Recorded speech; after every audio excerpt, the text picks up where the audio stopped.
we're developing a point of view, or like a creative point of view for the network. And so in any agency, there are a number of models or processes or how you approach problem solving and assignments.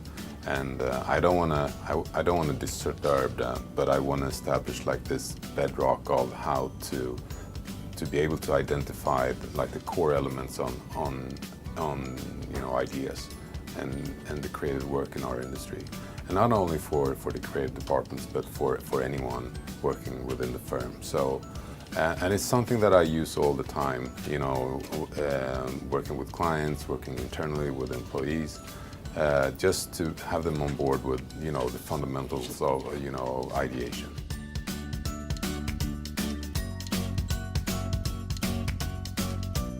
When I started in the industry, it was all about the boutique agencies.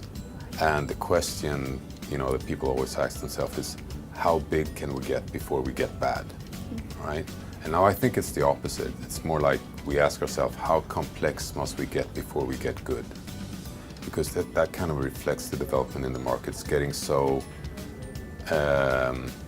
complex, and the assignments that we get and the problems that our clients are facing are really, you really need a good group of experts in order to be able to be a relevant consultant today. So getting a lot of people in front of the client, getting like a diverse team together to be a part of problem solving and the creative process is, I think, crucial and something that we should be able to deliver on.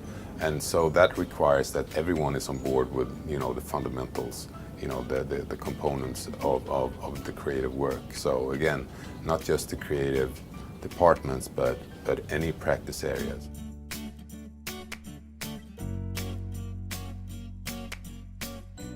I'm inspired by any company that it's more about taking stands than building brands.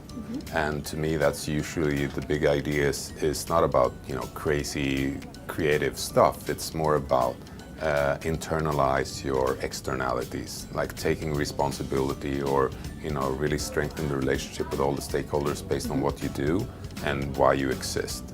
So in that sense, I'm actually more into more corporate branding now than the consumer stuff, because I think, the company level is more interesting than the brand level, where you can actually, and you see this across the board, like with the Unilevers and the Procter & Gamble's of the world, that they're really focusing more on their corporate brand. And you didn't see that 5 years ago. And I think, and the reason is that, the big questions that has to do with society and, and the society in which they operate, you can't handle that from a brand level. You need to have the people actually running the company in front of the audiences, in front of the stakeholders, explaining what they do and why.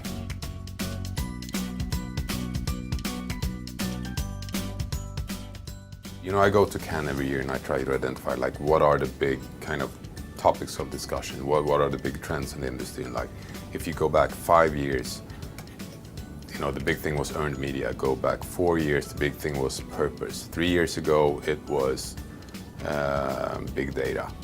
2 years ago, content. 1 year ago, it was innovation. There's always these like buzzwords, in the industry then, and suddenly it's all about that. So they coexist. It's not like we go from one, paradigm to the other. They exist in parallel, and I think data is one of, it's a very important tool, and we're trying to identify how we can turn that into an asset to build the client's business rather than just have it as an indicator or give something that gives us insight on their market and consumer behavior, but how can they turn their data into something that they can monetize, for instance. So that is how we're looking at big data now.